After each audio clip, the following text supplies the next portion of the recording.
अहानबदा मयामबु चेसम नवासना तरामनो ओक्सरी अमदी इकाई खुमनबा उच्चरी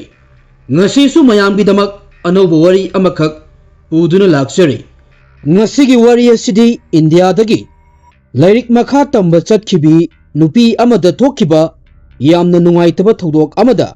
yumpham oiraga lijage India dagi atopa country da lairik laisu tamba chatliba satra sing mama mapagi paisa saving oinaba miga room share tawraga adum lainai roommate oiriba sing asi khangnabasu yawi aduga sukhang khangnadaba migasu adum share tawnai United States, United Kingdom, Russia amadi atopa leibak singda India dagi lairik tamba chatliba satra sing ayamba room share tawraga loina lei Nikita India dagi graduation loisalaga master tawba United States ta chatlami amadi makhoi mari punna room share tawraga leirami makhoi mari sigi manungda ani amadi nupini aduga ani amana nupani Nikita nupa amaga khangnarami mahaki nungsinaba nupani su hainai matam kharagi matungda Nikita thabak fanglami data analysis ki thabak ama tawraga paisa nungsa marang kaina talami masigi matung atopa mafam amada magi tonganba room ama laujaraga lairage haina firep ama laurami amadi magi firep asi thabak oine su pangthoklami adubu maraksida Nikita ga khangnai hairiba nupasiga paisa puthok pusin yamna tawnarami Nikita na nupasida paisa khara adum puhallami adubu Nikita na paisa adu piraknaba hairubada piraktabadagi makoi anigi marakta marai khara tawnarami masigi matung Arjun kauba naha oiriba India macha ama United States of America gi state ama oiriba Maryland gi police station da mi ama mangkhibagi report ama puduna laklami wafam asi 2026 ki January gi tang ani gini Arjun na police station asida lakpada mafam duda lairamba police na kanagi missing report file tawba la ino hanglami matam sida Arjun na aigi marup ama lay maming na Nikita Rao Godishala masagi chahi kuntaret sure hairami hauzik mahak asi thiba khangdana lairi maram asina ai isasi tension yamna oire stress su yamna laire aduna chanbiduna mahak mangkhibagi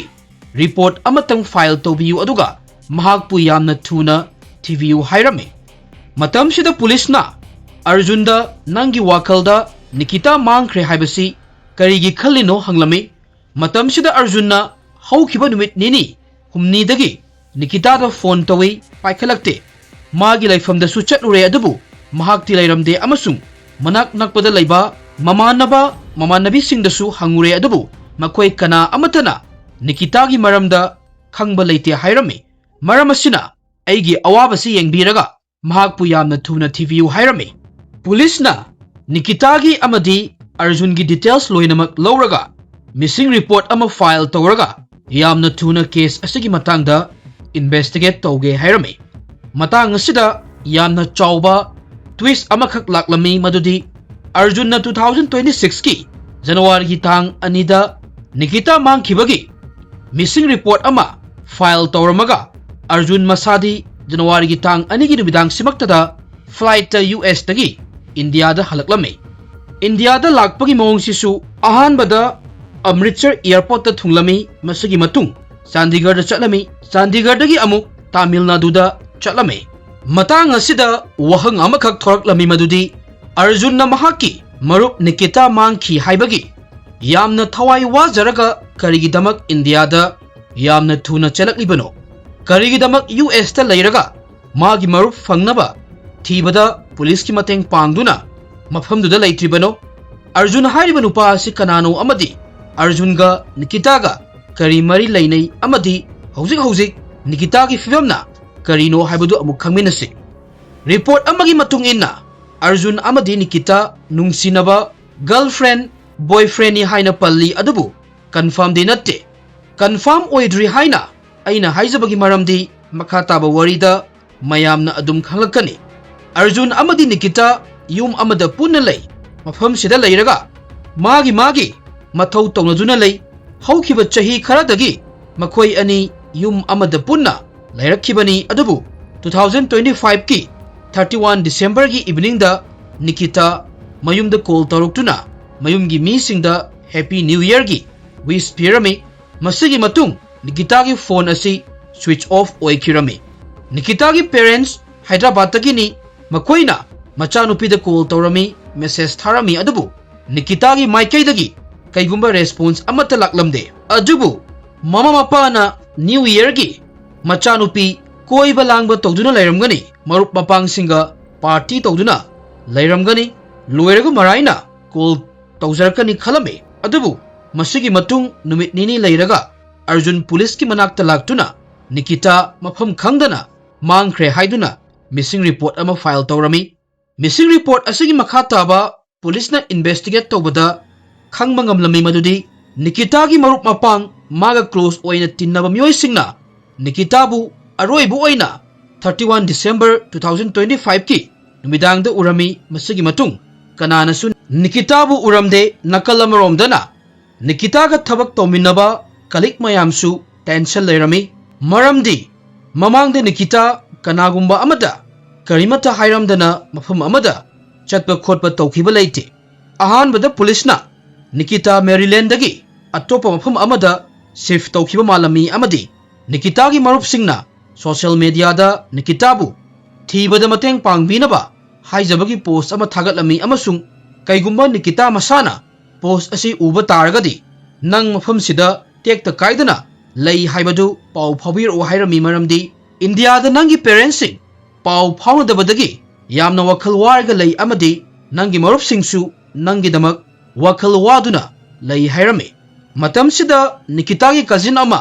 mamingna Saraswati Godishalana khalami madudi Nikita gi roommate oiramba mamingna Arjun hauzik kadai da lei mahakna Nikita thibasu ude aduga miyamna Nikita thiraga leiriba asidasu mateng pangba ude mahaki phone su call toba chatte. Maram asina Saraswati na police ta chatuna Nikita gi roommate Arjun hairiba nupasi magi room da leibasu ude call toba su chatte mangonda suspect towi hairami. Matang asida police gyan laklami madudi Nikita mangkhibagi report file tawmlibasi Arjun masamaknani haibasi masagi matung Arjun gi akupa details loinamak lakthoklami. Mahaki photo di police station da leiriba camera da su taduna lehorabani amadi Nikita gi friend sing nasu peraklami. Adubu airport authority na January gi tang ani gi evening da Arjun Sharma flight ta US thadok India chatkre haina police ta confirm torokpada police ti tawfam khanglamde. Police gyan ama manglami madudi Nikita gi roommate pu haidoira nungsinaba nupa bu haidoribra Arjun Sharma na Nikita thiba khangdana leiri khangna matau karamna US thadoktuna India da halibano. Police na sumaina khanjaragasu makhoi gi team ama US ta leiriba Nikita gi laifamda kaigumba clue khara to oirasu fangadi khanduna laklami. Adubu laibak thibadi asa amaga loinana chatliba police ki team mafam adu yobada yamna laibak thiba phibam amakhak mayoknaba tarami. Nikita gi thawai yaudraba hakchang phamungi kada taduna leirami. Nikita gi hakchang si yengbada asokpa dakpham kaya ama leirami haibadi Nikita da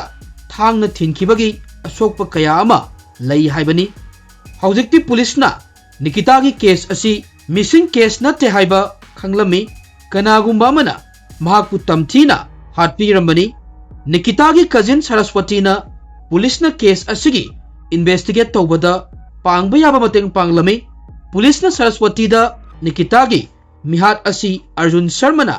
tawrmangani haiba aikhoi thajai hairami. Masigi matung Saraswati na police ta ahenba thamoi sokningai oiba wafam kaya ama share tawrami. Saraswati na police ta ai amadi aigi cousin Nikita dagi Arjun Sharma na paisa pukhirami. Ikui kuidrikan mamangda December thada Arjun na ingondagi $5,400 purami. Nikita da paisa yamna leitabana mahakna ingonda hairakpadagi aina pikhibani hairami. Adubu $3,300 di hallaga piraklami $1,000 di watli hairami. Wat horiba paisa du piraknaba haibada Arjun na haujikti ingonda paisa du leitri khara leiraga pirakki hairami. Adubu tonkhiba paisa pirakpagi mahutta ingonda amuk hanna call tawraktuna ahenba $1,000 amuk puge hairi haina Saraswati na police na makata na hairami adubu Saraswati na mangondadi paisa leiti haina kumlami Arjun na Saraswati da call Thwdok Loiba Numit si 2025 ki December ki tang kuntrama toy numit ni numit asidani nikitabu magi marup mapang singna aroi bo oina ukibasi masigi matung imung manung oigera kanagasu pau phau na bangam kitabani police na hawjikti nikita kanana hat ki haibasi mayek sengna khangmangam lami police na matung tarakpada nikita gi account dagi $3,000 ga chamga Arjun gi account da transfer tawi haiba khanglami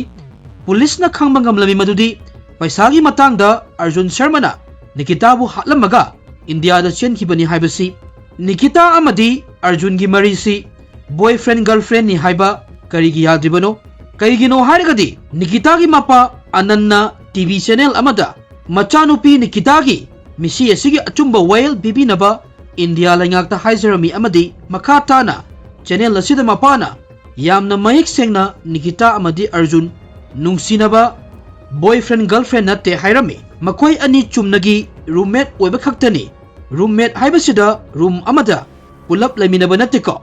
mayam tongan ba room oidoribani masigi sumaina lainabasi mapanda yamna taunai room rent yamna tangbagi pulap thiba ngamdabadagi share tawraga pibasi atop palaibak lakpa miyoi singna yamna taunai maramasina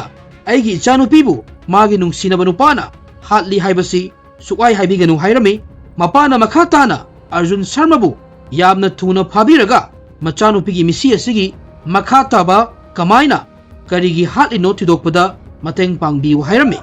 Nikita gi imung manung amadi police na Nikita bu hatkribasi paisa gi maramni haina khalami adubu Arjun gi mathakta red alert lauthokibana maram oiraga Indian authorities na mahak fakhre haina report kharana amuk pali sigumba crime si tholakpagi maramda wahai khitang thamjage mamangdasu aina haijakhiba mapa laibakta room rent ki paisa se yamna yami India dagidi ezena mapa laibakta larik tamadi nachagi future set oirabani haina mama mapada achau dream kaya ama sagat halli adubu asengbadi makoina mayamda sagat halliba manglan sidagi yamna tongali mapa lamda paisa saving oinaba room amada mi kaya amasu laishinba yawi masi India gi metro city singdasu tawnaba mayamnasu adum ubiramgani adubu nupi ngakta laiminaba nupa ngakta laiminaba haibasina wafam amani nupi nupa punna laiminaraklabadi phibam ama tararoi masidagi aikhoi mayam lapna leinaba hotnagadabani amadi icha isu mapanda larik tamba thabada mayam se gyan tahanbibagi mathau amakhaktai maru oina icha nupi oibising mapa laibakta larik aisu tamba chatpada yamna awaba thengnai pungnamak loina tawi haizaba nate aigi iramdamgi mina aikhoida otpiba naibibase adum thoi thabak suhallaga paisa pibidaba yaudaba nate Nikita gi imungna paisa gi maram oiraga hatpani haina laujaraga police na de masik khakna Nikita sibagi maram oiroi Nikita amadi Arjun makhoi ani relationship ta laiba mali hairami amadi atopa maram kaya amasu Arjuna Nikita hatpagi maram lairamgani hairami hawjikti thokriba Thwdok asi phong sabo oiribanina makha taba update kaya ama lakigani aina pizariba information sidi maru oiba singdu khaktani makha tabadi ngaiminakiba tari masi hairaga ngasigidi matang asida wari asilo shinjarage thank you everyone